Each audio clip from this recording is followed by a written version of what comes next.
Minutos. Vamos a entrevistar a Mónica Palacios, asambleísta de UNES por Estados Unidos y Canadá. Mónica, qué bueno hablar con usted porque aquí en nuestro programa se prendieron las alertas. Creo que fuimos los primeros en decir que nos convertimos hoy por hoy en el primer país exportador de seres humanos. Y dábamos cuenta que aparte de lo que ya se sabe en México, países de Centroamérica, Guatemala, El Salvador, Honduras, pasan por lo mismo. Pero de Sudamérica, Ecuador ocupa el primer lugar en exportar seres humanos. Y damos cuenta, Mónica, que en julio hubo un récord de gente que se fue a los Estados Unidos o que salió de aquí. Casi 19,000 personas en un mes.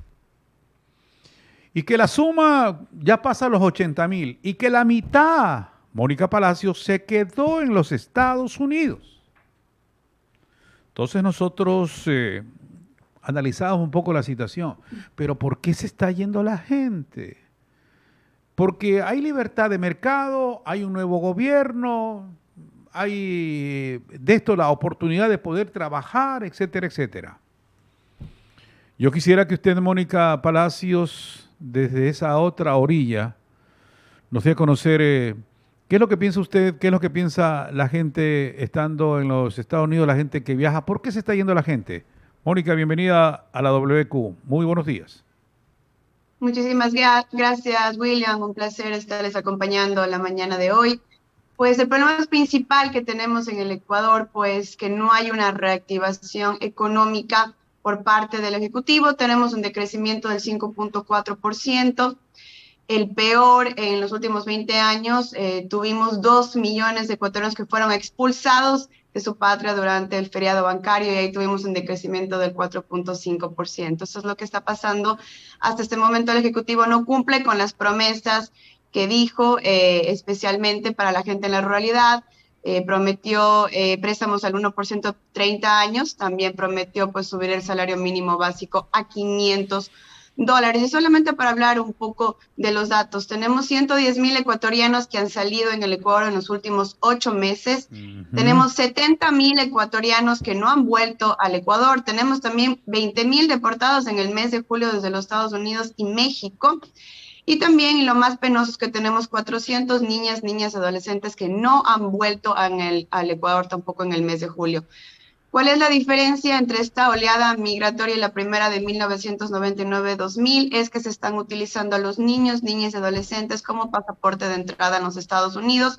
Los coyoteros, los traficantes humanos mienten a las familias que el nuevo presidente Joe Biden tiene políticas a favor de la integración familiar y también de que puedan ingresar los niños con su familia. Es completamente falso.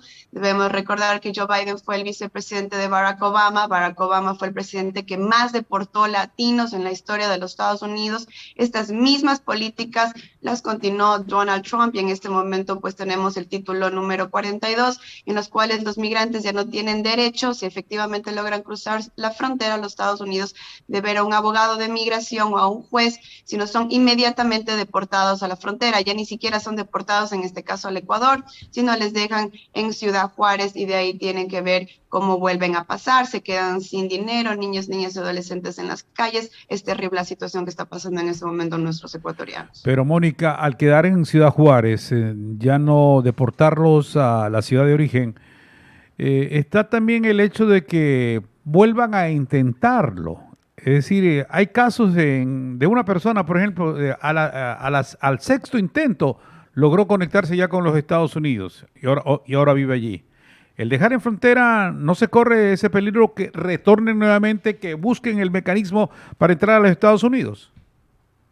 Así es, por parte de los Estados Unidos realmente nos hemos dado cuenta que ya no quieren hacer ese gasto de esos aviones extras, las deportaciones, sino que dejan ya en la ciudad Juárez. ¿Qué es lo que pasa? Los coyoteros usualmente cuando salen nuestros ecuatorianos del Ecuador les dan tres alternativas a que puedan intentar entrar en los Estados Unidos.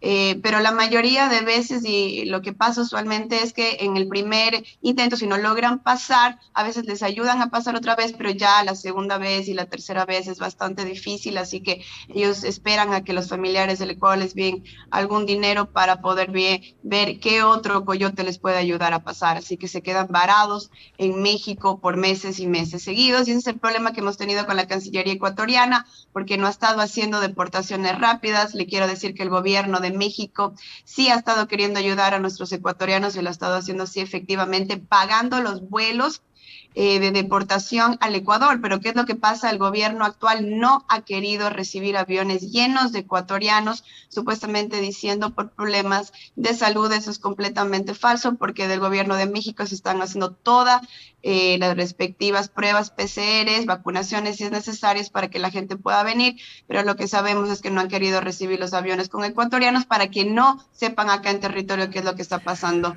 con los ecuatorianos varados en México. Mónica Palacios, asambleísta de UNES por Estados Unidos y Canadá, se confiesa aquí en la WQ. Mónica, ¿qué pasa con el ecuatoriano que no tiene documentos en los Estados Unidos? ¿Por ahí hay algo, alguna, de repente, que se mueva este asunto para que puedan tener residencia? ¿Está complicada la vida para el connacional? Sumamente difícil en este momento. Primeramente, que cualquier trámite que usted quiera hacer, pues va a esperar más o menos 1 o 2 años más de los que esperaba anteriormente.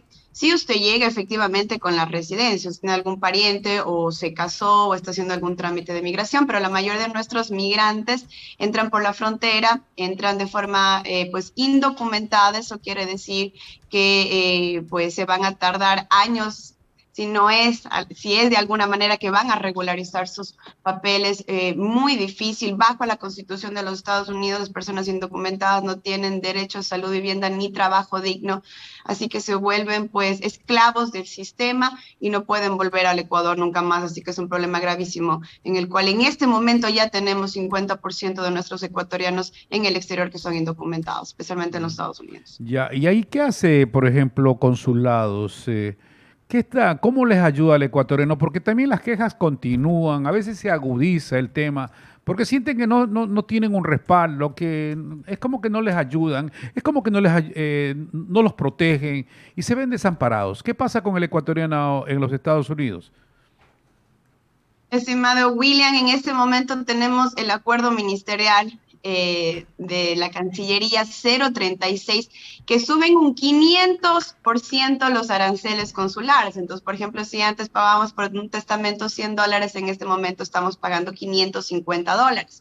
Si antes por un pasaporte pagábamos $60, en este momento estamos pagando $90, y así con todos los trámites. Nosotros le hemos llamado al ministro de Relaciones Exteriores y Movilidad Humana que venga a la Comisión de Relaciones Internacionales y Movilidad Humana a declarar, a decirles que por qué se les está dando este trato a nuestros migrantes en el exterior, no solamente subiéndoles en un 500% los aranceles consulares, sino también entregándoles en 2, 3, 4, 5, 6, 7, 8 meses, o a veces 2 años, los pasaportes. Es sumamente importante comentarle que nos dio una respuesta completamente ilógica, una burla a todos los migrantes, diciendo que no está en su potestad hacer los cambios necesarios para que nuestros migrantes puedan tener acceso a estos trámites y que también tengan acceso rápido a su pasaporte. Se lavó las manos diciendo que eso tenía que ver con el anterior gobierno de Lenín Moreno, cuando sabemos que él está en toda la autoridad para hacer los cambios necesarios. Vamos a empezar con una demanda de inconstitucionalidad a todo lo que él está haciendo, y vamos a trabajar fuertemente desde la Asamblea Nacional, pero realmente es un problema. Como le digo, no se entregan los pasaportes y aparte se suben las tarifas. A ver, usted que está más cerca, ¿cómo hacer de repente? Porque aquí el problema radica en que la gente no puede gestionar un viaje a los Estados Unidos, es decir, tratar de sacar una visa. Han dicho que para el 2023, tiene que pasar todavía un año. ¿Cómo se maneja el asunto en este sentido, Mónica Palacios? Bueno, en este momento no se están dando visas, solamente visas de emergencia si son necesarias, que son sumamente pocas, pero debemos de entender, William, que la mayoría de nuestros ecuatorianos no tiene el dinero para sacar una visa de turismo. Esa es la realidad. La mayoría de los ecuatorianos están buscando o vienen hacia ellos traficantes humanos, los cuales pues vienen con los chulqueros, en los cuales les entregan esta facilidad para que ellos puedan viajar. Y solamente quisiera hacer una aclaración con usted. No es que, por ejemplo, los traficantes humanos les entregan los 20,000, 25,000 dólares a los migrantes. Eso no es verdad, porque he escuchado mucho que dice, ¿y por qué no se quedan en el Ecuador y emprenden con ese dinero? Eso es completamente falso. El coyotero nunca le entrega un centavo al migrante. Lo único que le dice es, a ver, usted tiene una casita, un terreno o algún pariente, sí, muy bien. Va a firmar un pagaré con el chulquero me va a entregar a mí la plata, usted. Tal día sale y yo voy a pagar todo lo que usted va a consumir durante pues la ida a los Estados Unidos. Cuando usted se cruce me tiene que empezar a pagar con intereses. Así que no es que la gente ve nada. Si el mismo ciudadano se quiere ir al Banco de Guayaquil, al Banco del Pichincha, hacer un préstamo, decir, yo tengo una casita, tengo un terreno o algún bien, deme un préstamo para poder reactivar mi economía, simplemente le dicen que no porque no tiene trabajo y no tiene cómo pagar. Entonces esa es la realidad de la economía siniestra del tráfico humano. Entonces la mayoría de nuestros migrantes no es que tiene plata para ir a sacar una visa o demostrar que se van a ir de turismo, a dar una vuelta por allá. La mayoría pues lo que hace es simplemente llevarse de lo que dice los traficantes humanos y tratar de llegar como Claro. sea a los Estados Unidos. Mónica Palacio, se me agotó el tiempo. Gracias por su espacio, asambleísta de UNES por Estados Unidos y Canadá. Tenemos todavía largo para hablar, así es que muchas gracias por estos minutos que se tomó para hablar con nosotros. Un abrazo a la distancia, Mónica. Se me cuida. Muchísimas gracias, William. Como les digo, un honor haber compartido la mañana de usted y gracias por visibilizar la problemática migrante. Gracias. Vamos.